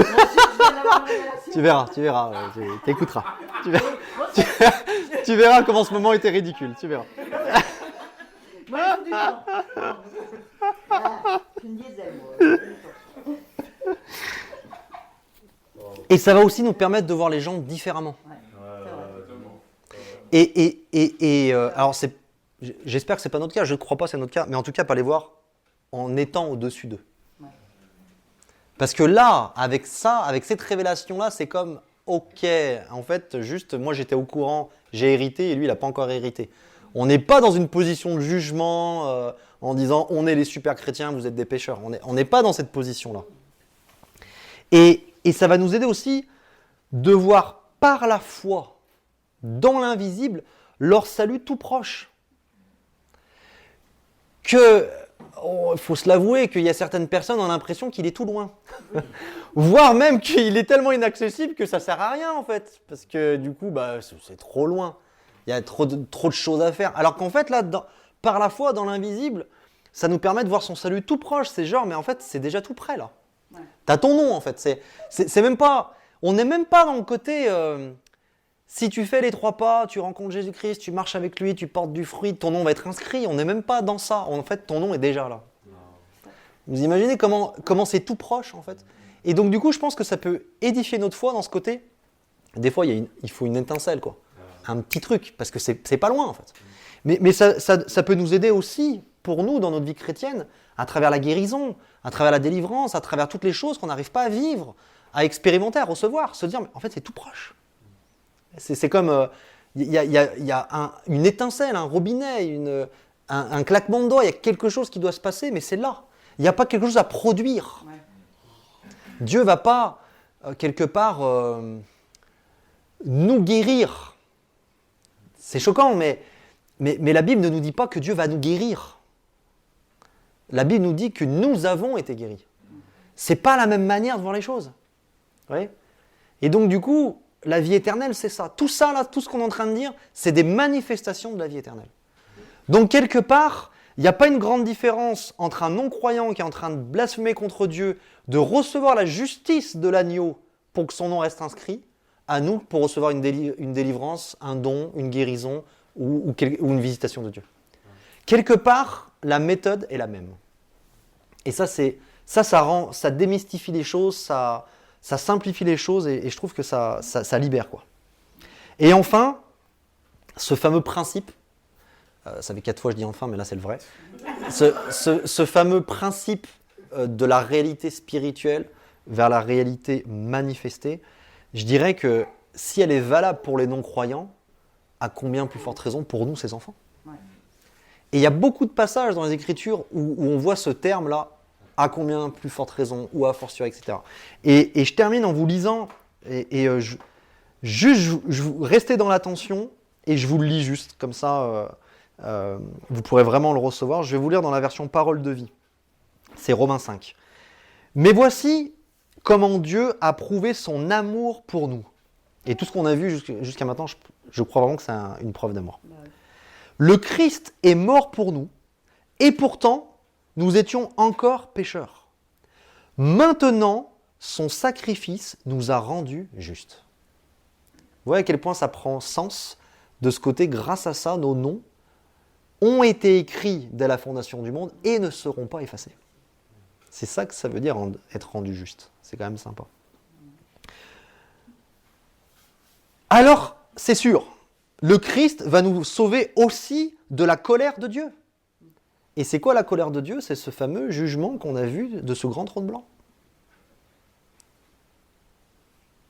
Oui, quand nous étions les ennemis de Dieu, il nous a réconciliés avec lui par la mort de son Fils. Puisqu'il nous a réconciliés, alors c'est sûr, Dieu va aussi nous sauver par la vie de son Fils. C'est puissant comme passage. Hein. Ça résume absolument tout ce qu'on a dit, que ce sacrifice-là nous donne la vie, et vu que c'est que les morts qui se retrouvent devant le grand trône blanc, ce trône n'est pas fait pour nous. Ce trône est fait pour les morts. Vous comprenez ? Donc avec tout ça, je prie que ça puisse nous donner vraiment des flèches pour nous voir, pour voir notre prochain, que ça soit frère ou sœur ou non-croyant, différemment. Amen. Je vais juste encourager par rapport à ce que tu as dit au début et un peu au milieu aussi, mais je vous encourage, et je m'encourage aussi vraiment, j'appuie ce que Benjamin disait, pour changer nos prières. Parce que changer nos prières, ça emmène quelque chose de différent, ça libère le Saint-Esprit. Et on ne peut plus prier comme on a appris, Seigneur, fais ça, Seigneur, s'il te plaît, Seigneur. Tu vois. Ouais, c'est vraiment rentrer dans cette dimension-là où peut-être on va proclamer, peut-être où on va manifester notre identité dans des prières où, Seigneur, enfin, on ne va même plus parler à Dieu en fait, parce qu'on sait que lui déjà est avec nous derrière et on va juste libérer, comme il le dit, mais on va juste libérer et on va voir des fruits. Et là, je parle vraiment dans une dimension où on prie pour quelqu'un. Après, dans l'intimité, on peut s'adresser à Dieu comme, on a une relation avec lui.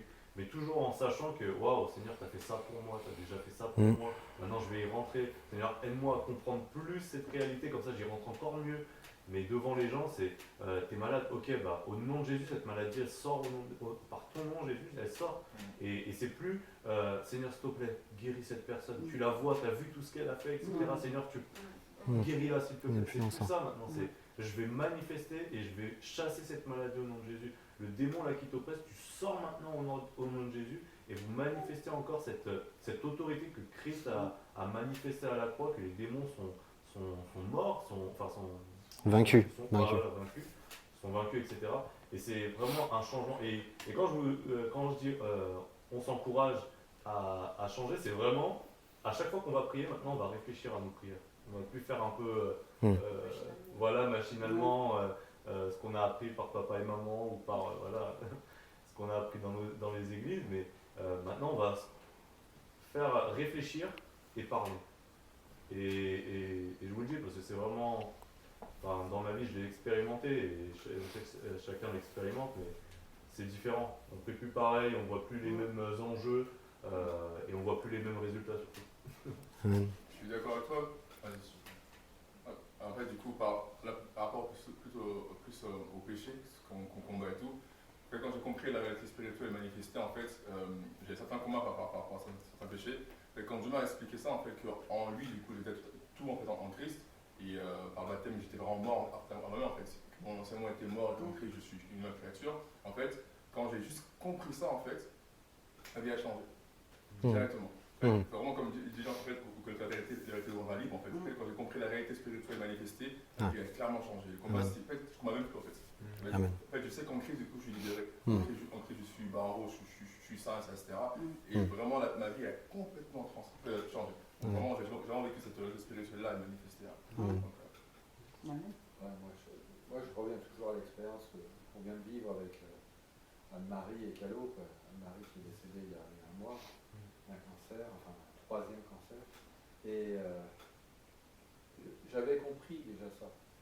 Mais là, j'ai les outils pour l'expliquer. Parce que j'ai eu beau leur prier dans ce sens-là, leur expliquer ça, que tout était déjà accompli et qu'on n'avait plus qu'à se saisir de ça. J'ai eu Calo, le cancer, je l'ai eu il y a 2-3 jours. Et c'était ouais, mais c'était la volonté de Dieu, quoi, qu'elle meure. J'ai envie de hurler quand j'entends ça. Mais là, tu me donnes enfin, vraiment, pour moi, tu me donnes des références qui permettent d'expliquer et d'aller jusqu'à. Parce qu'en fait, on a des chrétiens. C'est une famille de chrétiens blessés, et, parce qu'ils viennent de se faire jeter de l'église, qui viennent de perdre Anne-Marie. Alors, ils se ressentent autour de la foi, ils sont vraiment soudés, et Amen, c'est chouette, quoi. Ça a permis aussi ça, mais donc je dois aller le voir. Vraiment, je sais de quoi je vais parler. Amen. On peut prier pour terminer ? Ouais, papa, on veut te bénir, on veut te demander pardon pour tous les mensonges qu'on a pu croire, pour toutes ces mauvaises images qu'on a acceptées de toi, toutes les fois où on a accepté ces mensonges, que en fait tu faisais pas grand-chose et que tu n'avais pas de compassion, pas d'amour pour nous qui souffrions ici-bas et que tu étais inatteignable, Seigneur. Et on veut vraiment nous ouvrir à ta révélation, nous ouvrir à ta parole qui est esprit et vie. Et on veut nous ouvrir à ta vie éternelle, Seigneur. Tu nous as donné ton Fils, tu nous as donné la vie et on prie vraiment pour que nos yeux s'ouvrent et qu'on voie Christ en nous à chaque instant, qu'on voit Christ comme notre source, qu'on voit Christ comme notre vie, qu'on voit Christ comme étant la provision de tout ce que nous avons besoin et qu'on apprenne à le laisser vivre en nous, qu'on apprenne à le laisser prier en nous, aimer en nous, et que ces fleuves d'eau vive que tu nous as promis, vraiment on veut les expérimenter, Seigneur. On veut vraiment les expérimenter, on veut apprendre à marcher par la foi, on veut apprendre à confesser ce que nous avons. Je prie que d'autres révélations viennent, comme tu l'as donné à Gracia. Je prie que d'autres révélations viennent sur cette réalité spirituelle qui nous libère, qui nous permet de nous voir comme héritiers, qui nous permet de te voir comme celui qui nous a tout donné et qui permet aussi de nos cœurs de s'ouvrir à toi, de s'ouvrir à ton amour, de s'ouvrir à ton intimité, de s'ouvrir à ta connaissance. Parce que des fois, on te connaît pas bien parce que nos cœurs sont fermés. On a comme peur de plus te connaître. Et on veut renoncer à ces peurs, Seigneur. On veut renoncer à ces peurs, on veut ouvrir nos cœurs, on veut venir vulnérable devant toi et on veut te dire nous voici, on veut te dire révèle-toi à nous, on veut te dire ouvre nos yeux, illumine les yeux de nos cœurs, car on veut plus vivre en deçà de nos privilèges, on ne veut plus vivre comme des mendiants, comme des orphelins, on veut marcher comme des fils, comme des filles, comme des héritiers. On ne veut plus vivre comme si Christ ne vivait pas en nous, on ne veut plus vivre comme si on n'était pas oint et revêtu de la puissance du Saint-Esprit. On ne veut plus vivre en étant limité, comme en cage, Seigneur. On ne veut plus vivre avec le moins possible en tête, Seigneur. Et on veut expérimenter ta gloire, on veut expérimenter ton Église, on veut expérimenter cette puissance, cet amour ensemble, Seigneur. Alors merci, Seigneur, de ce que tu fais parmi nous. Et merci, Seigneur, d'approfondir ton œuvre par ton esprit dans chacun de nos cœurs afin qu'on change notre manière de penser, Seigneur. Au nom de Jésus, Papa. Amen. Merci Seigneur pour ce qu'on vient de recevoir. C'était tellement intense. Seulement, je pense qu'on a ressenti qu'on recevait comme des coups à chaque parole. Et ce qui est impressionnant, juste pardon parce que j'ai longtemps cru Dieu permet. Dieu permet le malheur et sinon, en fait, tu fais la création du monde, Seigneur, comment pourrais-tu permettre le malheur en fait, il n'y a plus de logique à cette doctrine-là que Seigneur, on a longtemps cru. Parlons, Seigneur, pour avoir cru sur le Seigneur. Merci pour l'amour que tu as porté pour nous, Seigneur, parce que tu savais déjà d'avance ce qui allait se passer. Tu t'es décidé de tout faire pour nous. Et en Christ, on peut rentrer dans cette esprit-là en toi, on est guéri, on est libéré, on est libre, on est aimé. Amen. On est apprécié, on est juste, Seigneur, et c'est une grâce tellement grande, Seigneur, pour que le plus grand nombre, Seigneur, puisse rentrer dans cet amour-là que tu manifestes, Seigneur. Juste voilà, un grand merci pour ton amour, pour ta patience, pour ta persévérance, pour ta bonté envers nous, Seigneur. Pour l'instant, on n'a pas encore à comprendre, Seigneur, ton amour et ta personne, mais juste, on est tellement si reconnaissant, Seigneur, pour qui tu es, pour ce que tu as fait. En ton nom, Jésus, encore merci. Amen. Merci pour cette pensée, mais ces montagnes russes, Seigneur, qu'on vient de vivre là, Seigneur, parce qu'on est vraiment allé en profondeur à chaque fois. Et j'avais envie de prier au début, Seigneur, contre l'ennemi, de chasser les pensées de l'ennemi, etc. Seigneur, mais tu l'as tout simplement fait, Seigneur, au fur et à mesure. Et Seigneur, je te glorifie pour ça, je te glorifie, Seigneur, parce que tu nous as édifiés, Papa. Notre esprit a grandi, Seigneur, ce soir encore plus. Et combien, Seigneur, on veut s'ancrer maintenant sur ces connaissances, on veut s'ancrer, Seigneur, sur ce que tu as déjà fait de toute l'éternité, Seigneur. Et on veut vraiment fixer les yeux sur ça à chaque épreuve, Seigneur, à chaque questionnement, à chaque vision floue, Seigneur. On veut vraiment fixer et s'ancrer, Seigneur, sur cette révélation que tu as déjà tout fait de toute l'éternité. Qu'il n'y a pas de temps posé, Seigneur, mais c'est que toi, de toute éternité, tu as déjà fait toutes choses, Père. Aide-nous, Seigneur, encore à rentrer plus loin, Seigneur, à décrocher encore plus de révélations, parce que, Seigneur, l'objectif, c'est vraiment toutes ces âmes, Seigneur, ces âmes qui sont écrites, Seigneur, et qui risquent d'être effacées, Papa. C'est ça, c'est l'objectif, Seigneur, et on veut mettre en pratique directement, Seigneur, comme on l'a vu la semaine dernière, il y a 90% de ce qu'on pratique, Seigneur, qu'on retient, de ce qu'on dit, qu'on retient, et Seigneur, on veut être des hommes, des enfants, Seigneur, qui mettons en pratique ce que le Papa nous dit. Merci, Seigneur, encore pour cette science, Seigneur, que tu nous partages et qu'on est au bénéfice, c'est vraiment un honneur, Père. Amen. Amen.